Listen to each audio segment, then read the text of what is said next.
ഭാഗവതം ഭഗവാന്റെ പരിപൂർണ സ്വരൂപം. ഓം നമോ ഭഗവതേ വാസുദേവായ. മേനിരേ ഭഗവദ്രൂപം ശാസ്ത്രം ഭാഗവതം കലോ പഠനാശ്രവണാൽ സദ്യോ വൈകുണ്ഠബലദായകം. പാദൗ തു പ്രഥമസ്കന്ധോ ദ്വിതീയോ ജാനോ നിസ്മൃതഃ തൃതീയം സ്കദിനീജ്ഞേയശ്ചതുർത്ഥഃ കടിരുച്യതേ.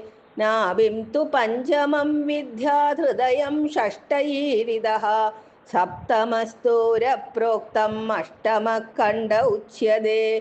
സ്കന്ധൗ തു നവമസ്കന്ധോ ദശമോ മുഖമീരിതം കർണാക്ഷിനാസികായുക്തം സർവാർത്ഥപരിപൂരിതം. ഏകാദശസ്തൂത്തമാംഗം ദ്വാദശോ ബ്രഹ്മരന്ധ്രകം. ഏവം ഭാഗവതം ശാസ്ത്രം വിഷ്ണുമൂർത്തിം പ്രകീർത്തിതം. ഭാഗവതം ഭഗവാന്റെ പരിപൂർണ സ്വരൂപമാണ്.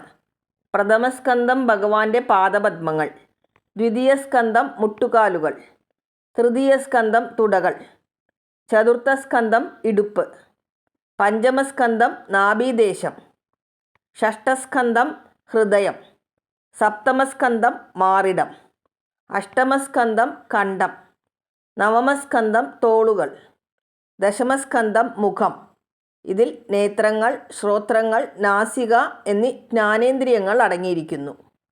ഏകാദശസ്കന്ധം ഉത്തമാംഗമായ ശിരസ്, ദ്വാദശസ്കന്ധം ശിരസിൽ പ്രത്യേകം ബ്രഹ്മപൂർത്തി സ്ഥാനമായ ബ്രഹ്മരന്ധ്രം.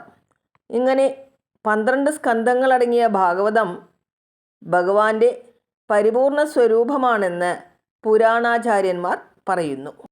ശ്രീമദ് ഭാഗവതാഖ്യോയം പ്രത്യക്ഷ കൃഷ്ണ ഏവ ഹി സ്വീകൃതോസി മയാ നാഥ മുക്ത്യർത്ഥം ഭവസാഗരേ. ഭാഗവതം എന്നു പേരായ ഈ ഗ്രന്ഥം പ്രത്യക്ഷ സ്വരൂപനായ ശ്രീകൃഷ്ണൻ തന്നെയാകുന്നു. ഹേ നാഥ, സംസാര സമുദ്രത്തിൽ നിന്ന് മോചനം ലഭിക്കാനായിട്ട് ഞാൻ നിൻ തിരുവടിയെ സ്വീകരിച്ചിരിക്കുന്നു. ശ്രീഹരയേ നമഃ. ശ്രീഹരയേ നമഃ. ശ്രീഹരയേ നമഃ.